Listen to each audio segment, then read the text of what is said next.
Let's try. Are you serious? Earthquake! Earthquake! Are you serious? Earthquake, Indiana! Forget about it. It never happens. 3.8 earthquake, not far from where we live. It was actually along the Indiana-Illinois line, but it was a town called Bloomingdale, Indiana. Now, some people felt it in Carmel, Indiana, which is the east side of Indianapolis. It was pretty shallow, and it was felt very strong. It is the New Madrid, okay? So we are dealing with the New Madrid fault line. Let me put a shout out real fast, if I could, for www.nightsolarlight.com. That's www.nightsolarlight.com. Guys, you might want to get the pretty little lights. You stick them on the outside of your house. They're solar powered, easy to assemble. There's no assembly there. There's no batteries needed. There's no electricians needed. There's no wires needed. Just get this for Dad. He'll love it. He can put it around. It has a night sensor on it. Gives out a nice bright light. Beautiful thing to do. It's called Look, go to my descriptions right now below me here.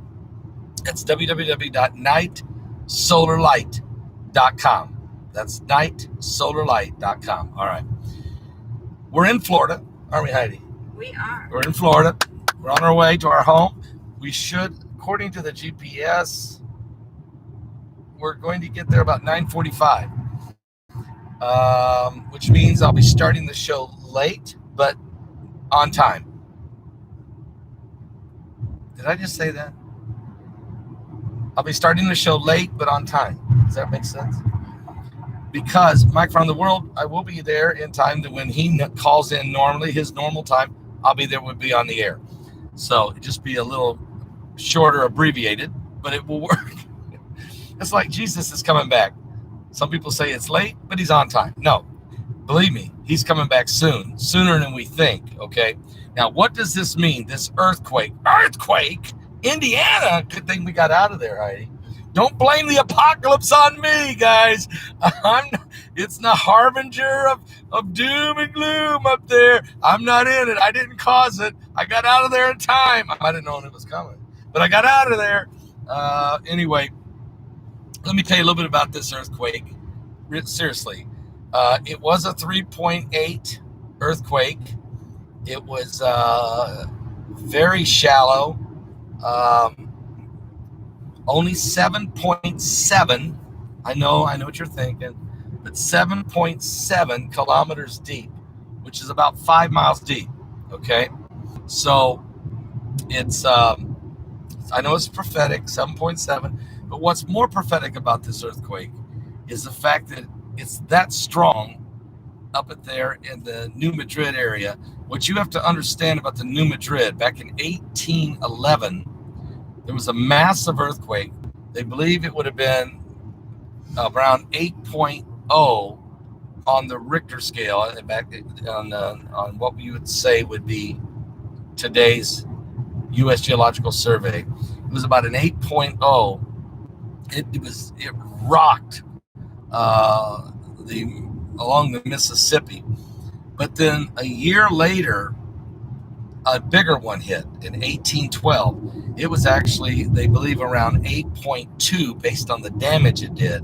And it was shallow. It was the New Madrid fault line. And it literally reshaped the Mississippi River.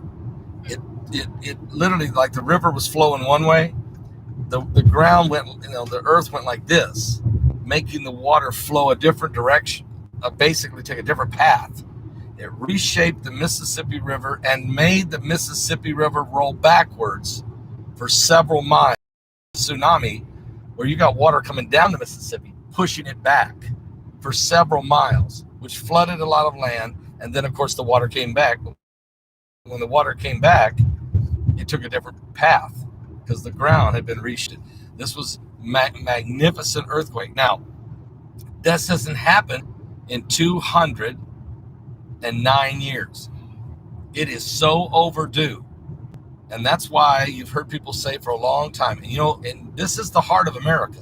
If an earthquake like that, like a 9.0 or 8.5, could literally rip America in half. because the Mississippi runs down the center of the country.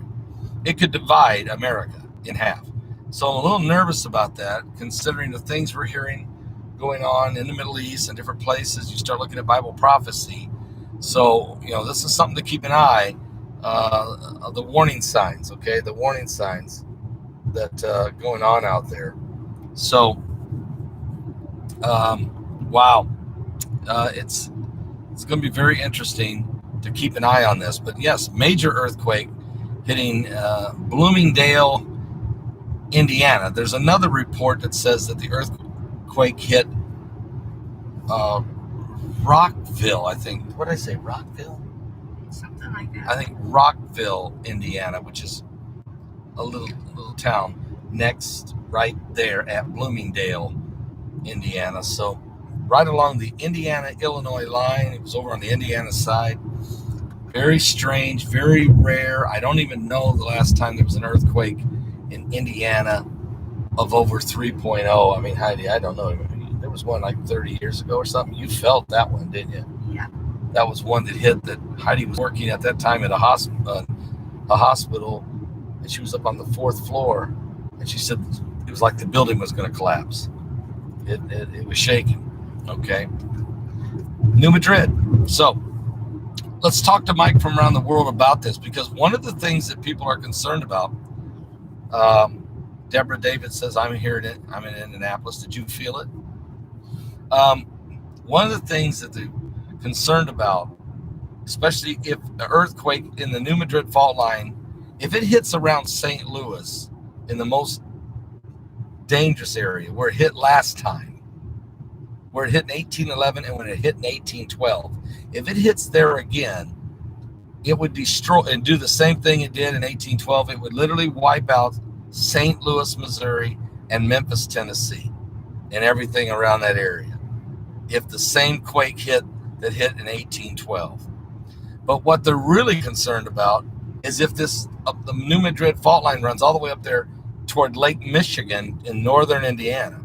Their concern is if this thing was to break up on the New Madrid fault line up there, and with a quake like that, it would create a tsunami in Lake Michigan and come flooding down northern Indiana, which would pretty well wipe out, like Michigan City, Indiana, South Bend, Indiana, Hammond, Indiana, Highland, Indiana, all the way. It would be incredible. So that's always been a concern. That's one of the things you hear studied all the time is it's hit those two big times in the center. It's due to break up at the north. And so, but let's pray it doesn't. Anyway, Elkhart would feel it too. You're right. They would definitely get hit Elkhart and Mishawaka, Indiana, that area. Okay, Gary, Indiana, that whole area up there. So anyway, let's hope and pray that never happens. But that is definitely one of the concerns. Aaron says, "Nice. I live in Michigan City." Isn't this amazing? We got lots of Hoosiers in here now, Heidi. Knox? No, I think Knox, Indiana would probably be okay, don't you? My sister's the one who called and told you. Yeah, Heidi's sister called us and said, we just had an earthquake. Who lives in Knox. She lives in Knox. But I think Knox would be okay from the tsunami of Michigan, Lake Michigan. I don't know, though. It just depends how big it is. It just depends. It's very possible. Probably create flooding for sure, but I don't know. Anyway, these are all scenarios. Look, just like we would say when we talk about San Diego lifting up and dumping into the Atlantic, into the Pacific Ocean, or tsunami coming from the Canary Islands crashing into New York City. Yes, these are real scenarios that definitely could happen, or the Cascadia subduction zone blowing up, and the major earthquake. Can you plug this in? I think that this I'm gonna have a red. My battery says red. I hope it's gonna work. There it is. It's charging now. Got it. Thank you, Lexi. Got two granddaughters with us on this trip, Lexi and Summer. I don't know if they want to be on camera, but We've already had me on camera like I think. multiple times. Where are you? Summer, are you going to be on camera? No. Okay. Summer's sitting right behind me. Lexi's over there. What'd you say, Summer? I said, hi, Carol. I'm a Christian. Summer, don't start that. She can do this. She can talk like a Southerner. Unbelievable if she wants to. All right. Don't start joking around, Summer. Or Carol, whoever you are back there. Anyway, we're going to have a good time tonight. So, anyway, we're on our way. Heidi's been driving. I've drove a little bit, but not much, have I? Not enough to count. Heidi's been driving most of the whole way, but so pray for her. She's doing really, really good. So, all right.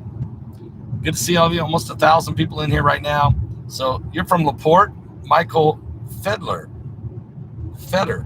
Are you related to the doctor? What's that doctor's name? Fielder. Okay, this is Michael Fedler. No, it wouldn't be. Okay. It's good to see you though from LaPorte. I remember playing basketball against LaPorte High School when I was a senior, and you guys beat us. But it was a good game. It was a really good game. And you should have beat us. Bigger school. But anyway. LaPorte Slicers. Yeah, LaPorte Slicers. And you guys had this gym back then. It's back in 1980. Your gym was a rubberized floor. Hated it. All of us hated it. Everybody hated it. I think you guys did get rid of it because I think too many people got hurt. You felt the earthquake in Richmond, Indiana?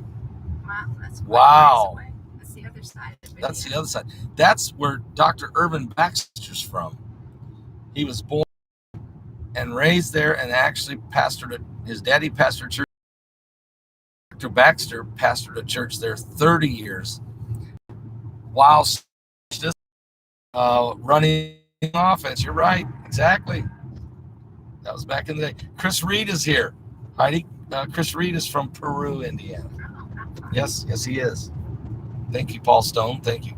All right, guys, I'm going to let you guys go, okay? I'll let you go, and we're focused here on getting home in time miraculously.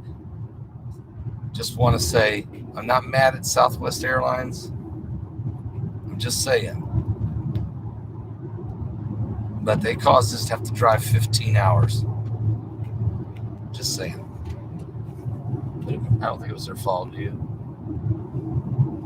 That's yet to be seen. Heidi has not got over it yet, okay? I can tell you that here. Shelbyville, Indiana here tonight. Scottsburg, Indiana's here. Wow, we got all our Hoosiers. I got all my Hoosiers with me. We are family. Come on, everybody, sing. Okay. All right, guys, I'm sorry. West Lafayette's here, too. Wow, all right. If all those Hoosiers would show up July 18th. Yeah. When Kevin Wilson is in Knox, Indiana. Indianapolis in the house. Also. And if anybody needs baptized, they can get baptized that day. That's right. Sunday morning, July 18th. Florida's arms are open, someone said. I know. That's why I'm here again, okay? I'm going to be preaching not this Sunday, but next Sunday, June 27th. Is that right, Heidi? Yes. June 27th, I'm going to be preaching at Freedom Fellowship in the Villages in Florida, okay? So I hope to see some of you there. And then the following Sunday, I'll be preaching on the 4th of July in Community Gospel Baptist Church in Knox, Indiana. So some of you from the north, all those Hoosiers up there, we'd love for all the Hoosiers to come to the July 18th Sunday morning. I'll be preaching that morning in Knox, Indiana, and that is Kevin Wilson will be singing there, and we're going to be baptizing people on July 18th Sunday morning at Community Gospel Baptist Church, Knox, Indiana. Okay, so those of you in the north, that's a great day to get baptized. So plan on that, or just plan on attending, because man, it's gonna be a power-packed service. We haven't had one in about 2 years now up there, so we're really looking forward to it. Okay, I gotta get off here. Ireland's in the house. Okay, everybody's here now. Mike around the world. Yes, Mike is going. Yes. Are we still going to do Mike around the world tonight? Absolutely. We drove 15 hours to make it so that we can make it to go live for Mike around the world. You talk about dedication right here. Dedication. That's dedication. Actually, she's very, very beautiful, but dedicated. So I gotta go. Seriously, I gotta go. We are family. I got all my Hoosiers with me. We are family. Come on, everybody, sing.